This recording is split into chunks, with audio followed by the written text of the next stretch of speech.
દિવેદર યુવરાજ સાહેબ. બોલો સિયાવર રામચંદ્ર કી.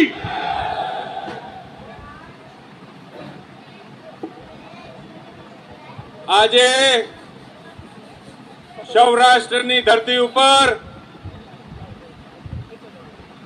ક્ષત્રિય સમાજની મહાસંમેલનમાં ઉપસ્થિત મારા સમાજના સૌ વડીલો, યુવા સાથીઓ, બહેનો, માતાઓ, હું ગિરિરાજસિંહ વાઘેલા આપને કોટી કોટી વંદન કરીને નમન કરું છું.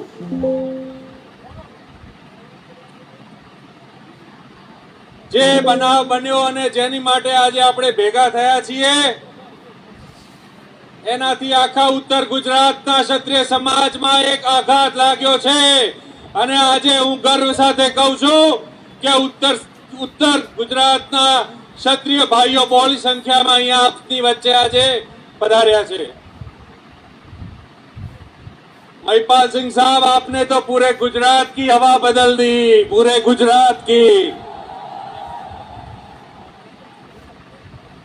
गुजरात मॉडल ना दर्शन આવનાર સમયમાં આપણે સૌએ ભેગા મળીને કરવાના છે. મારી બહેનોને અને માતાઓને વિનંતી કરું છું કે આ લોકો માટે કરીને ઉપવાસ કરવાની જરૂર નથી, આ લોકો માટે કરીને જોહરની વાતો કરવાની જરૂર નથી. આવનાર 7 તારીખે બટન દબાઈને વળતો જવાબ આપવાનો સમય એ 7 તારીખ છે. જે વાત માટે ભેગા થયા છીએ એ વાત જો ભારતીય જનતા પાર્ટી નહીં સ્વીકારે તો આવનાર સમયમાં શું કરવું એની માટે મંથન કરવાનો સમય છે. મારી બેન દીકરીઓને વિનંતી કરું છું કે ઘણી વાર ક્ષત્રિય સમાજની બેન દીકરીઓ વોટ આલવા નથી જાતી.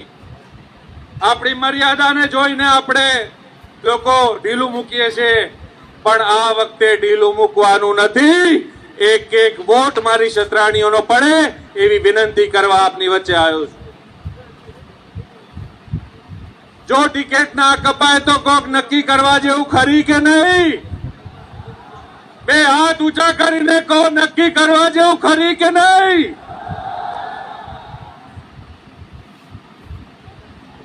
રઘુકુલ રીત સદા ચલી આઈ, પ્રાણ જાય પર વચન ન જાય. એ વાત ઉપર મક્કમ થવાની જરૂર છે, 100% જરૂર છે. હું આપને એક દીકરા ભાઈ તરીકે પૂછું છું, શું આપણે સૌએ એક થવાની જરૂર છે? રઘુકુલ રીત સદા ચલી આઈ,